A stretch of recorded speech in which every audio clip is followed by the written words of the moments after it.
Hello everyone, welcome to Nayra study. अब आप सब कैसे हैं? आई होप कि आप सभी अच्छे होंगे और अपनी स्टडी को कंटिन्यू कर रहे होंगे। फ्रेंड्स, आज का जो ये लेक्चर हो जाता है, लेक्चर नंबर 2 हो जाता है और चैप्टर आपका 5 है। इसी को कंटिन्यू कर रहे हैं और इससे पहले के लेक्चर्स को देखने के लिए आपको प्लेलिस्ट में जाना रहेगा। वहां पर आप सीरियल वाइज, जैसे आप चाहते हैं कि हमको पहले चैप्टर का पहला लेक्चर मिल जाए, तो जी हाँ बिल्कुल, आप लोग प्लेलिस्ट में जाएंगे, वहां पे पहले लेसन का यानी फर्स्ट लेसन का फर्स्ट लेक्चर आपको प्रोवाइड हो जाएगा। फिर उसके बाद सीरियल वाइज आप first lecture, second lecture, third lecture इस तरह से कंटिन्यू कर सकते हैं और चीजों को अच्छे से समझ सकते हैं। आज देख लेते हैं, आज हम किस लेसन को देखेंगे। लेसन नेम समझ लेते हैं, जान लेते हैं। अपवर्तक यानी विभाजक, अपवर्त यानी गुणज, समापवर्तक तथा समापवर्तक की अवधारणा, इसके बारे में जान रहे हैं। तो सबसे पहले अपवर्तक को समझ लेते हैं कि अपवर्तक किसे कहते हैं। थोड़ा सा डिस्कस करेंगे, रिवीजन करेंगे यानी कि, ठीक है ना। तो अपवर्तक का मतलब ये होता है जैसे आपको कोई संख्या प्रोवाइड हुई, ठीक है ना। तो जब आपको संख्या मिली, उस संख्या से आपसे पूछा जा रहा है कि इसके अपवर्तक लिखे। और अपवर्तक कहते किसको हैं? अपवर्तक देखिए, कोई संख्या है और जिस किसी संख्या से पूरी पूरी विभाजित हो जाए, यानी पूरी पूरी विभाजित होने का मतलब जैसे आपका ये 14 नंबर है और आपने क्या किया, 2 से इसको किया, तो आपका देखिए 2 सत्ती 14, यानी आपका पूरा पूरा कट गया, यानी पूरा पूरा विभाजित हो गया। तो ये क्या है? अपवर्तक, या आप इसको कह सकते हैं विभाजक, या आप गुणनखंड कहें। मतलब आपका क्वेश्चन किसी भी तरह से आ जाए, यानी अपवर्तक, विभाजक, गुणनखंड जैसे नेम है, लेकिन ऐसा नहीं है कि इसका आंसर दूसरा आएगा या आप दूसरे ढंग से इसमें वर्क करेंगे, तो ऐसा बिल्कुल भी नहीं है। तो इसका मतलब ये हो जाता है कि कोई संख्या जिस किसी संख्या से पूरी पूरी विभाजित हो और कोई शेषफल ना बचे, है ना, तो दी गई संख्या का क्या होता है? तो अपवर्तक होता है। थोड़ा सा एक दो एग्जाम्पल भी देख लेते हैं। जैसे 2 है, तो ये तो आपको पता है कि 2 का अपवर्तक क्या है? 2 का अपवर्तक, 2 का अपवर्तक जो हो जाता है, तो वो आपका या तो 1 हो सकता है और या 2। ये 1 और 2 क्यों हुआ? क्योंकि 1 तो सभी संख्याओं का अपवर्तक है, या विभाजक कह लें, या गुणनखंड है। 1 आप किसी भी, कोई भी आप सम संख्या हो, विषम संख्या हो, कोई भी मान लीजिए 2 से लगा के कोई भी संख्या हो, 1 तो सभी का होगा। उसके बाद ये 2 किस लिए आया? क्योंकि ये स्वयं, यानी वही जो संख्या है उसी का स्वयं भी अपवर्तक होता है, ठीक है ना। तो इस तरह से आप समझें। और प्रत्येक संख्या, जो संख्या होती है ना, हर एक संख्या के निश्चित अपवर्तक होते हैं। ऐसा नहीं है कि हमने देखिए इसको निकाला तो यहाँ पे 2 नंबर मिले हमें, आप निकालेंगे किसी विधि से तो 3 नंबर मिलेंगे, ऐसा बिल्कुल भी नहीं। एक निश्चितता होती है इसमें, ये निश्चित है, कंफर्म है कि इतने ही होंगे। जैसे मान लीजिए आपका 6 है, अब आपसे पूछा जा रहा है 6 के अपवर्तक, 6 के अपवर्तक लिख देते हैं। 6 के अपवर्तक बताएं या अपवर्तक लिखें, जैसा भी क्वेश्चन आ जाए, बहरहाल आपको अपवर्तक निकालना आता है। अब आप कर ले जाओगे, भाई 1 तो होता है, सभी संख्याओं का होता है। अब क्या ये 2 से कटेगा यानी विभाजित होगा? तो 2 तिया 6, तो 2 से कट जाएगा। उसके बाद 2 के बाद 3 आता है ना, तो 3 दूना 6, यानी 3 से विभाजित हो गया। अब देखिए 4 से तो नहीं विभाजित होगा, 4 दूना 8 हो जाएगा, 5 दूना 10 हो जाएगा, यानी 6 स्वयं से ये कटेगा, यानी स्वयं से विभाजित होगा। तो यानी 1 और स्वयं जो है वो सभी संख्याओं में आएगा। स्वयं यानी खुद, वो जो संख्या है वो खुद से विभाजित करेगी, तो ये तो सभी में आना है। लेकिन जो और संख्या है वो आप देख लें, ये 2 नंबर आपके कंफर्म हो गए। फिर आपका तीसरा नंबर, कुछ संख्याएं ऐसी होती हैं जैसे 15 है तो 7.5 तो उसका नहीं हो सकता है ना। 16 है तो उसका 8 हो सकता है। यानी जो बीच की संख्या है, तो बीच की संख्या के आने के बाद ये होता है, उसके बाद और कोई संख्या नहीं आएगी, उसके बाद डायरेक्ट वो खुद ही संख्या आएगी, जैसा कि आप यहाँ पे देख सकते हैं। एक एग्जाम्पल और ले लें, जैसे आपका हो जाता है 12 और 12 के अपवर्तक लिखने हैं, ठीक है। तो 12 के जब अपवर्तक लिखने, तो 1 तो ये हो ही गया। अब 2 से कटेगा क्या? तो 12 देखिए 2 से कटेगा, 2 छंग 12, क्या 3 से कटेगा? 3 चक्कू 12 बिल्कुल कटेगा। फिर 4 से क्या कटेगा? 4 तियां 12 बिल्कुल कटेगा, यानी विभाज होगा। फिर क्या 5 से कटेगा? तो 5 दूना 10, 5 तियां 15, यानी नहीं कटेगा। 6 से, तो 6 दूना 12, यानी कट गया। अब आधे आधे का मामला आ गया, यानी किसका मामला आ गया? 50 का मामला आ गया। और 50 के मामला आया जैसे ही आपने क्या किया, जो स्वयं संख्या है उसको लिख दिया। देखिए ठीक है ना। तो 1 2 3 4 5 6, 1 2 3 4 5 6 नंबर्स हैं। तो ये आपके कंफर्म है, यानी इतने ही नंबर्स आने। आप खुद से निकाल के देख लें, किसी भी तरह से इससे ज्यादा नंबर्स नहीं आ सकते, ये कंफर्म होता है। ठीक है ना। तो यहाँ तक आपको समझ में आ गया होगा। फ्रेंड्स, आगे बढ़ने से पहले अगर आप हमारे चैनल पर नए हैं, अभी आपने विजिट किया है, तो चैनल को सब्सक्राइब जरूर कर लें, और वीडियो अच्छी लगे तो लाइक भी जरूर कीजिएगा, और अपने फ्रेंड्स में शेयर भी जरूर कीजिएगा। तो चलते हैं, देखते हैं कि 75 के अपवर्तक लिखिए। अब यहाँ पे अपवर्तक, अभी हम लोग अपवर्तक के ही बारे में जान रहे थे, कुछ हम अपवर्तक के बारे में और जान लेते हैं। तो यहाँ पे आपका हो जाता है अपवर्तक, जो 75 आपका है यानी 75, इसके अपवर्तक क्या है, तो कैसे आप इसको निकालेंगे। अब आप ऐसे तो देखिए, एक तो सभी का होता है और 75 तो सभी का होता है, यानी स्वयं 75 सभी का मतलब, कहने का मतलब स्वयं का मतलब है जो भी यहाँ पे जैसे 75 है, यहाँ पे 60 होता, तो स्वयं तो वो आती जरूर, स्वयं तो होता ही होता, और एक तो होता ही होता, एक तो होता ही होता। अब ऐसे आप मान ले 50 है, तो क्या है, स्वयं तो ये होगा ही होगा, प्लस आपका एक होगा। ये इतनी संख्या तो कंफर्म है। उसके बीच की संख्या को निकालने के लिए क्या करेंगे, या सारी संख्याओं को निकालने के लिए क्या करेंगे, और यहाँ पे कह रहे हैं 75 के अपवर्तक लिखिए। तो हम लोग स्टार्ट करते हैं। सबसे पहले आप क्या करेंगे, गुणन कर लेंगे, यानी इसके जैसे 75 आपने लिया, तो 75 यहाँ पे आपका हो जाता है कि 75 के आपको क्या करने हैं, गुणनखंड पहले करने हैं। तो गुणनखंड आप कैसे करेंगे, तो आपने यहाँ पे लिखा 75, और ये आपको तो प्रक्रिया पता है कि कैसे। अब ये 2 से तो नहीं कटेगा, तो 3 से कटेगा, तो 3 दूना 6, और यहाँ पे 1 बच गया, तो 3 5 15 हो गया। ठीक है ना। उसके बाद आपका ये 25 है, तो 25 किससे जाएगा, 25 से जाएगा, और 5 एकम 5 हो गया। अब आप ये कहेंगे यही नंबर क्या हमको मैम उठाने, नहीं, ये इसलिए नहीं उठाने क्योंकि ये तो अभाज्य गुणनखंड है, इसमें प्रक्रिया करनी है। क्या प्रक्रिया करनी है, अभी हम देख लेते हैं। तो प्रक्रिया आपकी हो जाती है, आपने लिखा 75, इसी का तो आप निकाल लें। तो आपका देखिए, ये जो जोड़ा बन जाता है, जोड़े का मतलब क्या होता है, जोड़े का मतलब यही तो होता है, आप इस तरह से लिख सकते हैं ना, 5 की घात 2 और 3 एक ही है, तो आप ऐसे लिखेंगे 3 और 5 की घात 2। 5 की घात 2 और 3 पे आप कितनी घात लगा सकते हैं, 3 की घात, 3 पे मतलब एक ही तो लगेगी, और इससे ज्यादा तो लगेगी नहीं। चलिए यहाँ तक हो गया। अब क्या करने हैं, आप लिखेंगे 75 के भाजकों की संख्या। आप लिखेंगे 75 के भाजकों की संख्या बराबर कितनी हो जाती है, तो आपका देखिए 3 की घात 1 और आपका गुणे में 5 की घात 2। अब क्या करना है, अब जो पावर है, नंबर्स से आपको मतलब नहीं है, जैसे ये 3 है, आधार से नहीं मतलब है, घात से मतलब है।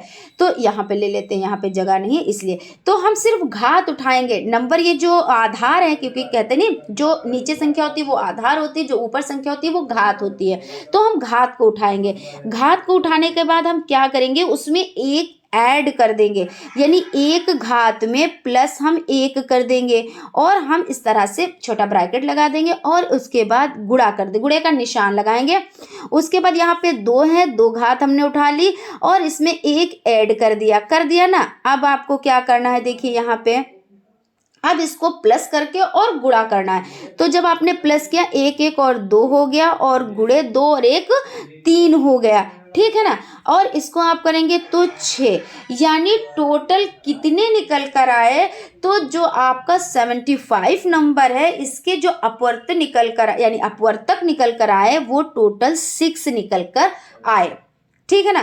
तो 6 जब निकल कर आए, अब अगर इस तरह से क्वेश्चन पूछ लिया जाए कि इसके कितने अपवर्तक हो सकते हैं या होते हैं, तो आप इस तरह से करेंगे, कोई इसमें कंफ्यूजन नहीं होगी, कोई डाउट नहीं होगा। आप आराम से बस इसके गुणनखंड कर लें और घात करके, और घात में एक प्लस करेंगे यानी ऐड करेंगे और उसका गुणा कर देंगे। बस आपके जितने आते हैं वो आपका एकदम से राइट होगा, उसमें कोई भी ऐसा नहीं होगा कि हमने सही किया या गलत, आपका सही ही होगा। अब हम देख लेते हैं कि इसके कितने हैं, तो कितने हैं, तो 6 हैं, है ना। कितने हैं तो 6 हैं, और कौन कौन है तो आपका हो जाता है कौन कौन है, इस पे देख लेते हैं। देखिए, एक तो सभी का होता है, तो एक हो गया। अब उसके बाद ये 3 से कटेगा भाई, 3 दूना 6, 3 पच्चे 15 कट गया भाई। फिर 5 से 5 एकम 5 और 5 25 कट गया। फिर 15 पच्चे 75 वो भी कट गया। 25 दूना 50 या 75, 15 दूना 30 या 45, 60 75, 15 5 बार में कटेगा, है ना। और यहाँ पे 25 है तो 25 दूना 50 या 75 कट गया। अब उसके बाद देखिए 1 2 3 4 5 नंबर आ गए भाई, ठीक है। अब क्या करना है, वो स्वयं से कटेगा, तो यहाँ पे 6 नंबर हो गए, यानी आपका बिल्कुल सही है। अब लिख सकते हैं अतः 75 के अपवर्तक 1 3 5 15 25 75, ये आपका आंसर हो गया। उसके बाद चलते हैं नेक्स्ट क्वेश्चन की तरफ। क्वेश्चन आपका हो जाता है 75 के भाजकों की संख्या बताएं। अब भाजक की संख्या यानी वही क्वेश्चन आ गया, हमने एक क्वेश्चन को, यानी एक क्वेश्चन था आपका, उसमें हमने 2 क्वेश्चन करवाए, ठीक है। अब वही चीज यहाँ पे आ गई कि 75 के भाजकों की संख्या बताएं। कहें तो हम रिपीट कर दें और कहें तो हम डायरेक्ट आंसर करा दें। देखिए, आपको तो पता है 6 हैं, लेकिन ये 6 कैसे आए, चलिए एक बार से फिर से रिपीट कर देते हैं, तो चीज़ें थोड़ा अच्छे से समझ में आ जाएंगी। तो आप क्या करेंगे, ये 75 उठाएंगे, 75 का क्या करेंगे, गुणनखंड करेंगे, तो 3 दूना 6 और क्या होगा, 3 दूना 6 हो जाएगा, और यहाँ पे आपका 1 बचेगा, तो 3 पचे 15 हो जाएगा, 5 25 हो जाएगा, और 5 एकम 5 हो जाएगा। अब आपको इसको उठाना नहीं, जो हम अभी पहले बता चुके हैं। उसके बाद आपको क्या करना है, तो 75 बराबर 3 की घात 1, हम डायरेक्ट यहाँ पे किए दे रहे हैं क्योंकि डिटेल अभी हम कर चुके हैं, और 5 की घात कितना करेंगे, तो 5 की घात 2, क्योंकि ये 5 2 बार आया है, ठीक है। अब क्या करेंगे, अब हम घात को उठाएंगे, जो आधार है उससे हमको नहीं मतलब है, तो हम क्या करेंगे, जो आपका 1 है, 1 घात आई है तो उसमें हम 1 प्लस कर देंगे और गुणे का निशान लगा देंगे, और 5 पे 2 घात आई है और हम क्या करेंगे, प्लस का निशान लगा देंगे, तो 1 1 2 हो जाएगा, गुणा 2 और 1 3 हो जाएगा, यानी 2 3 6 हो जाएगा। तो यहाँ पे आपके 6 हो जाते हैं। यहाँ पे देखिए आंसर में आपका 6 है, ठीक है ना। तो आई होप चीजें आपको समझ में आई होंगी। उसके बाद आपका नेक्स्ट क्वेश्चन हो जाता है 60 के अपवर्तों की संख्या बताइए। तो जो 60 है इसके अपवर्तक कितने हैं, इनकी संख्या हमें बतानी है। तो संख्या हम किस तरह, ऐसे देखिए, आपको पहले इसकी यानी स्टेप बाय स्टेप हम चीज़ों को समझेंगे। तो सबसे पहले हम 60 ले लेंगे और इसके क्या गुणनखंड कर देंगे, तो आपका 2 से ये कट जाएगा, 2 3 6 और 0, फिर देखिए 2 से ये कट जाएगा, 2 एकम 2, 2 पंजे 10 और 3 पच्चे 15 और 5 एकम 5, ठीक है। अब क्या करेंगे, 2 देखिए 2 बार आए हैं, 2 कितने बार आए हैं, तो 2 बार आए हैं, यानी 2 की घात 2, और उसके बाद यहाँ पे 3 कितनी बार आया, तो 3 की घात 1, और 5 कितनी बार आया, तो 5 की घात 1। अब क्या करना है, अब करना ये है कि जो घात हैं उनको हम उठाएंगे, आधार जहाँ पे रखे हैं, सिंपल भाषा में ये समझ लें कि आधार जहाँ पे वहीं पे रहने दें और घात को उठा लें। तो घात को जब हम उठाएंगे तो 2 घात है ना, उसमें प्लस 1 कर देंगे, फिर दूसरी घात को लिखने से पहले गुणे का निशान लगाएंगे और उसमें 1 हो गया, और 1 प्लस 1 यानी 1 में 1, यानी घात कितनी भी हो उसमें 1 आपको जोड़ना है। तो आपने 1 जोड़ दिया, फिर गुणे का निशान लगाया, फिर 1 घात है क्योंकि 5 में भी 1 घात है, तो 5 वाली 1 घात उठाया और उसमें 1 ऐड कर दिया। अब क्या करेंगे, 2 1 यानी 2 और 1 कितना होता है तो 3 लिख दिया, फिर 1 और 1 कितना होता है तो 2 लिख दिया, फिर 1 और 1 कितना होता है तो 2 लिख दिया। यहाँ तक हो गया। अब इसका जो है टेबल कर लेंगे, 3 दूना 6 और 6 दूना 12 यानी 12 आपका आंसर निकल कर आ जाता है। ठीक है ना। उसके बाद नेक्स्ट क्वेश्चन की तरफ चलते हैं। क्वेश्चन आपका हो जाता है 120 के कुल गुणनखंडों की संख्या बताएं। अब आपको कुल गुणनखंडों की संख्या फिर से बतानी, क्योंकि हम कई नंबर्स लेकर आए हैं जिसमें आपकी चीजें रिपीट होती रहें और चीजें आप अच्छे से समझ पाए। फिर क्या करेंगे, फिर वही प्रक्रिया करेंगे। आपका 120 हो गया, ठीक है। तो ये 2 से कटेगा, 2 छंग 12 हो गया और 1 0 हो गया। फिर 2 से कटेगा, 2 तिया 6 हो गया और 1 0 हो गया। फिर 2 आपका हो गया, 1 कम 2 हो गया और 2 आपका 2 पंजे 10 हो गया और 3 पच्चे 15 हो गया और 5 1 कम 5 हो गया।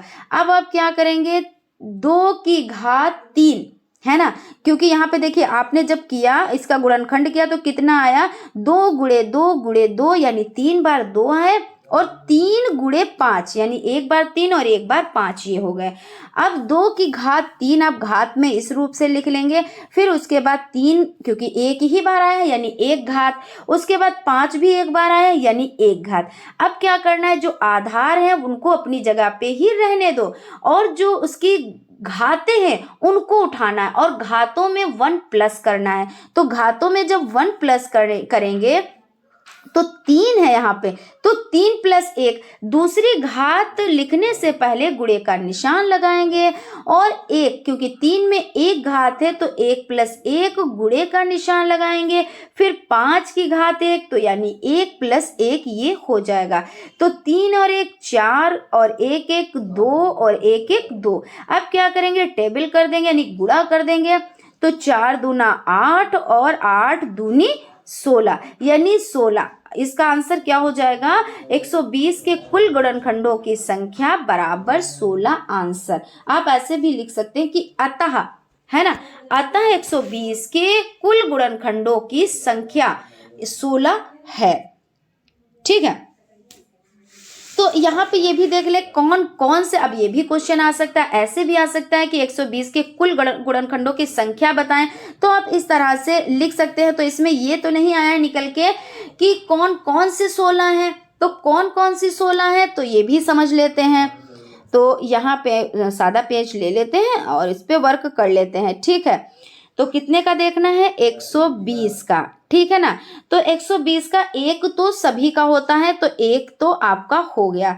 अब क्या ये 2 से कटेगा यानी विभाज होगा, तो 2 छंग 12 और 1 0 तो यानी 2 से भी कटेगा। 3 चक्कू 12, क्योंकि देखिए आसान है बहुत ज्यादा, क्योंकि 120 और 12, क्योंकि यहाँ पे अगर एक 0 हटा दे तो कुछ हद तक आप इसको सॉल्व कर पाएंगे बिना 0 के। फिर उसके बाद आप 0 से सॉल्व करें, है ना, मतलब एक ट्रिक बता रहे हैं, बाकी तो आपको उसी तरह से करना है। तो 3 चक्कू 12 यानी 3 चक्कू 12 और 1 0 तो 3 बार में कट गया। फिर उसके बाद 4 तिया 12 और आपका 1 0 कट गया। फिर 5 दूना 10, देखिए जब 12 को काटेंगे 5 दूना 10, 2 बच जाएगा, 2 बच जाएगा तो 5 चक्कू 20 यानी 5 से भी कट जाएगा। फिर उसके बाद 6 से कटेगा, 6 दूनी 12 और 1 0 ये भी कट जाएगा। फिर 7 से कटेगा, 7 दूनी 14 नहीं कटेगा। और 8 से कटेगा, 8 एकम 8 और 4 और 8 पंजे 40, हाँ कट जाएगा तो 8 से भी कट जाएगा। फिर उसके बाद 120 है तो 10 से भी कटेगा, बिल्कुल कटेगा, तो 10 से आपका कट गया। फिर 12 एकम 12 और 1 0 यानी 12 से भी कट गया। फिर 15 से कटेगा क्या, तो 15 25 75, 15 छक्का 90, 15 सत्ते और 15 ठीक 120, हाँ बिल्कुल कटेगा, तो 15 से भी कट जाएगा। फिर 20 एकम 20 यानी 20 से कटेगा क्या ये, हाँ बिल्कुल कटेगा, क्योंकि 120 है ना, पंजे 20 पंजे 100 और 20 छंग 120 है ना, तो यानी 20 से भी आपका कट जाएगा यानी 20 से। फिर 24 से, तो 24 से कटेगा, 30 से कटेगा और 41 से कटेगा और 60 से कटेगा और 120 यानी स्वयं से। तो 1 2 3 4 5 6 7 8 9 10 11 12 13 14 15 16 यानी देखिए आपके टोटल 16 निकल कर आ गए ना। तो इस तरह से आप इसको सॉल्व कर सकते हैं। चलते हैं नेक्स्ट क्वेश्चन की तरफ। क्वेश्चन आपका हो जाता है यहाँ पे देखिए 120, अभी क्वेश्चन नहीं, अभी आपकी हेडिंग है समापवर्तक। जैसा कि आपका जो ये लेसन हो जाता है उसमें क्या क्या चीज़ें हैं देख लेते हैं यहाँ पे एक बार फिर से। अपवर्तक यानी विभाजक, अपवर्त्य, गुणज, समापवर्तक तथा समापवर्त्य की अवधारणा। तो पहले हम लोग क्या देख लें, हम लोग समापवर्तक देख लेते हैं। तो यहाँ पे समापवर्तक क्या, समापवर्तक का मतलब क्या होता है।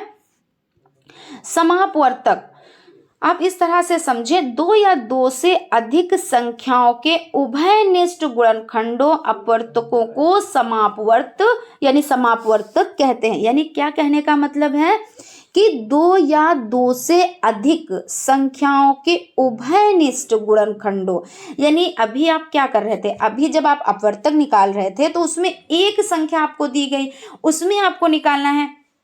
अब ये कह रहे हैं कि दो या दो से अधिक, क्योंकि एक से नहीं होगा, दो हो तभी तो उनमें दोनों में हम ये देख पाएंगे किसमें एक जैसी चीजें हैं। जैसे दो जन है कोई, तभी तो हम बात कर पाएंगे कि हाँ दोनों में क्या क्या क्वालिटी है, क्या बराबरी की क्वालिटी है, क्या दोनों में डिफरेंट है ना। तो दो तो कम से कम दो लोग तो होने ही चाहिए, और दो से ज्यादा होंगे तब भी भाई तीन लोग हो, तब भी हम भाई ये चीज कह सकते हैं कि कोई तीन जन है यहाँ पे, कोई तीन जन है यहाँ पे। तो हम कहेंगे कि देखिए इनकी आंखें एक जैसी हैं, है ना, और इनके जो है रंग देखिए एक जैसा है, लेकिन कुछ चीजें चेंज है, ये थोड़े से दुबले हैं, ये थोड़े से मोटे हैं, ये थोड़े से नाटे हैं, यानी ये इनमें क्या हो गया, अंतर आ गया। और जो इनका गुरापा था, इनकी जो आंखें थी वो एक जैसी सेम थी। तो यही चीज इसमें करना है। अगर कोई एक जन है तो हम उसमें क्या कंपैरिजन कर, भाई जैसी हैं, भाई अगर ये दुबले हैं तो ठीक है, अगर ये मोटे हैं तो ठीक है, क्योंकि हमको इनसे किसी से क्या करना है, कंपैरिजन नहीं करवाना है। अब क्या है, कंपैरिजन वाला मामला है, तो इसमें तो हमें दो लोग कम से कम चाहिए ही चाहिए। तो वही चीज कह रहे हैं कि दो या दो से अधिक के उभयनिष्ठ गुणनखंडों अपवर्तकों को समापवर्तक कहते हैं। तो यहाँ पे 9 तथा 15 के समापवर्तक लिखिए। तो 9 एक संख्या मिली है और 15 एक संख्या मिली है।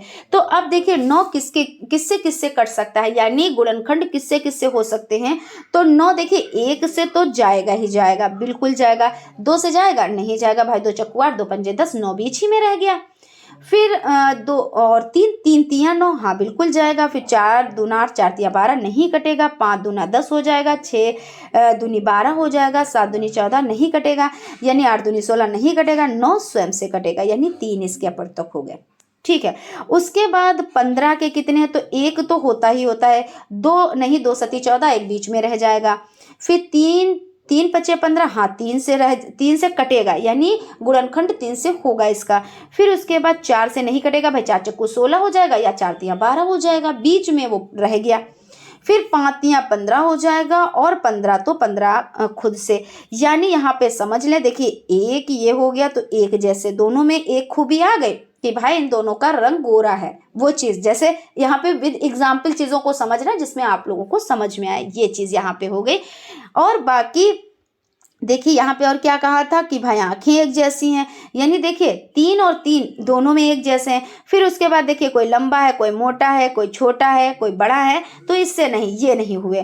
तो यानी क्या हुआ, 1 और 3 ये समापवर्तक हो गए। तो यहाँ पे आप लिख सकते हैं अतः 9 तथा 15 के समापवर्तक बराबर 1 और 3 है। देखिए बहुत ही ईजी है ना, बस चीज़ों को आप बारीकी से समझेंगे, मतलब ये होता है ध्यान देके चीज़ों को समझेंगे तो अच्छे से समझ में आएगा। अगर ये हो जाता है कि हम समझा रहे हैं, आप समझ भी रहे हैं, लेकिन ध्यान इधर उधर है, तब चीज़ें थोड़ा दिक्कत करती हैं और समझ में नहीं आती हैं। उसके बाद नेक्स्ट क्वेश्चन हो जाता है 6, 10 तथा 20 के समापवर्तक ज्ञात कीजिए। अब देखिए क्या कहा था, 2 या 2 से अधिक। अभी इन्होंने अपनी जो परिभाषा दी है उसमें क्या कहा है, 2 या 2 से अधिक। तो 2 यहाँ पे हमने किया, अब 2 से अधिक तो यहाँ पे 3 है।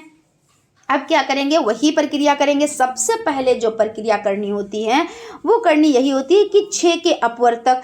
तो 6 देखिए 1 से तो जाएगा ही जाएगा। हर एक नंबर चाहे वो विषम हो, सम हो, कोई भी हो, एक से तो उसको कटना ही कटना, यानी एक से और स्वयं से भी कटना है। तो हमने ये दो नंबर कंफर्म कर लिए, ठीक है।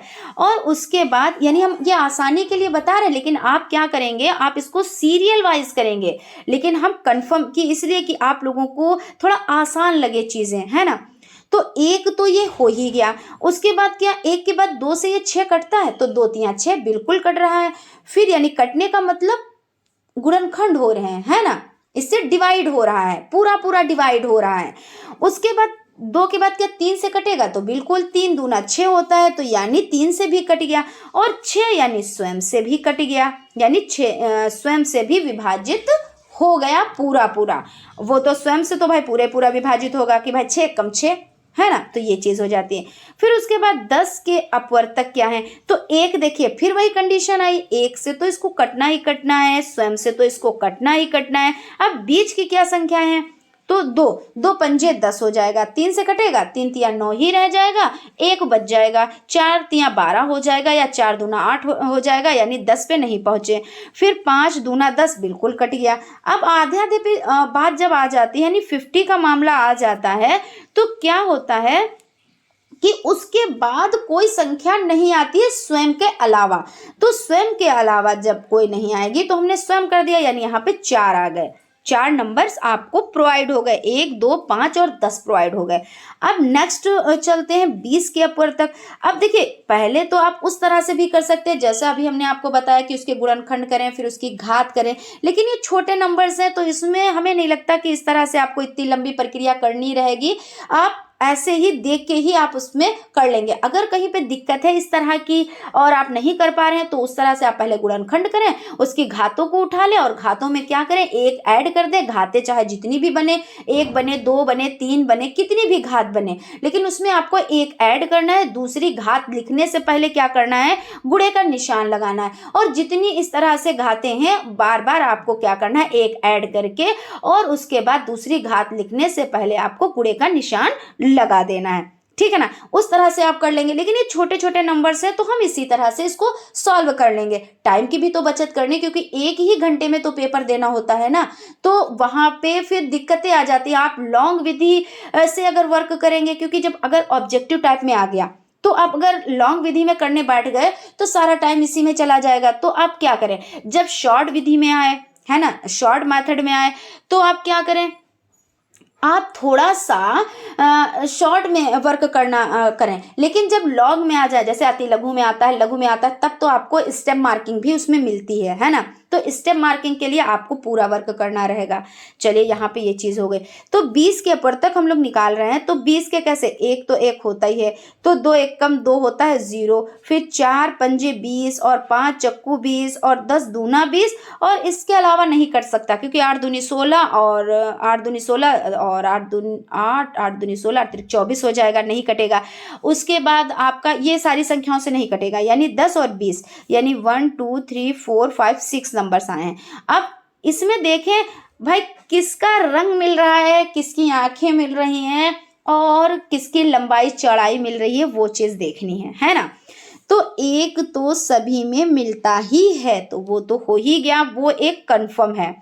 फिर इसमें देखिए 2 भी मिल गए, यानी 2 भी कंफर्म है, हमने यहाँ पे लिख लिया। अब देखिए इसमें 3 है, इसमें 5 है, इसमें 4 है। अब यहाँ पे 5 और 5 तो है, लेकिन ऊपर 5 नहीं है, ऊपर 5 नहीं है। अब यहाँ पे 6 है, तो यहाँ पे देखिए 6 और 6 नहीं है। यहाँ पे 10 है, यहाँ पे 10 है, मगर यहाँ पे 10 नहीं है। यानी तीनों जगह पे, यानी तीनों नंबर्स में आपको वो नंबर मिलने ही मिलने चाहिए, तभी आपका ये सॉल्व हो पाएगा, तभी आपका आंसर निकल कर आएगा।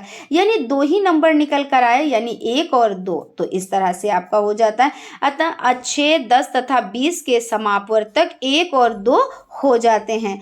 उसके बाद आपका क्वेश्चन हो जाता है 45, 60 और 75 के समापवर्तक ज्ञात कीजिए। क्या कहा था, 2 या 2 से अधिक, तो यहाँ पे अधिक की बात ही की जा रही है।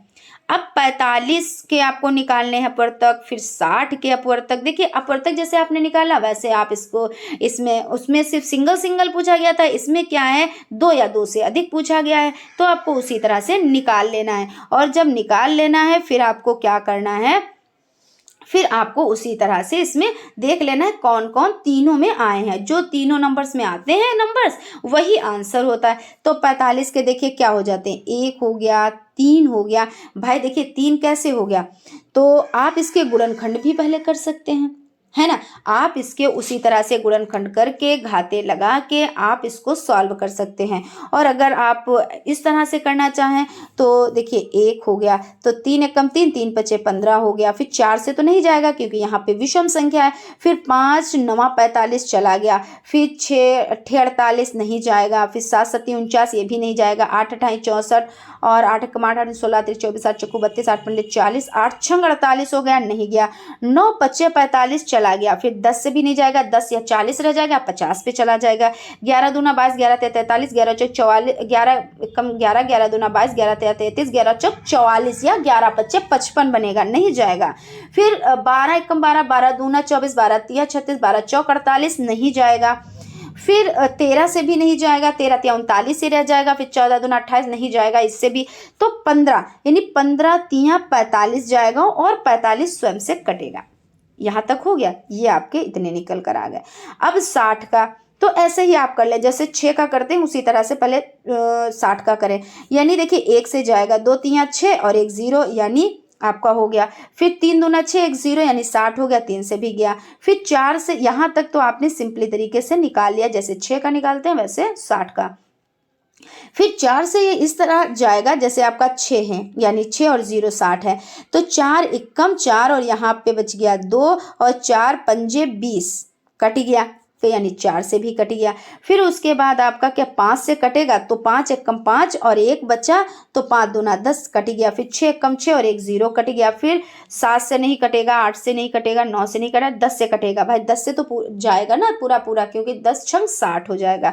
फिर 12 पंजे 12 एकम 12, 12 दूनी 24, 12 36, 12 चौक 48, 12 पंजे 60 ये भी कट जाएगा। फिर 13 भी नहीं कटेगा, 14 भी नहीं, 15 15 दूना 30, 15 तेरह 45, 15 चक्कू 60 और 20 दूना 40, 20 तिया 60 ये आपका कट जाएगा। और 30 से भी कटेगा, 30 दूना 60 और 60 एकम 60 यानी स्वयं से कट गया। अब 75 के आपको 75 का देखना है, तो उसी तरह देखिए 1 से कट गया, फिर 3 से ये कटेगा, 3 एकम 3, 3 दूना 6 और 3 पच्चे 15 यानी कट गया। 5 एकम 5, 5 25 ये भी कट गया। 15 15 एकम 15, 15 30, 15 तेरह 45, 15 चक्कू 60, 15 पच्चे 75 कट गया।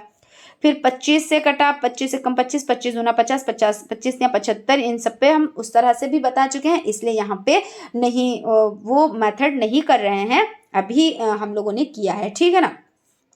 उसके बाद स्वयं से कट गया। अब ये संख्याएं आई, अब इसमें देखिए क्या क्या संख्याएं एक दूसरे से मिलती हैं, यानी एक ही है, मिलती नहीं है मतलब एक ही हैं। तो एक ये हो गया, एक एक तो हमने यहाँ पे एक लिख दिया।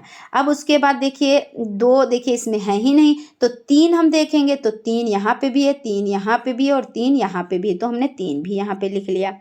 फिर 5 यहाँ पे है, क्योंकि यहाँ से हम इसलिए देखेंगे छोटी संख्या से कि क्या इन संख्याओं से जो बड़ी संख्याओं में ऐसा है, तो 5 देखेंगे, इसमें भी है, 5 इसमें भी है और 5 इसमें भी है, तो बिल्कुल सही है, 5 भी हमारा आ गया।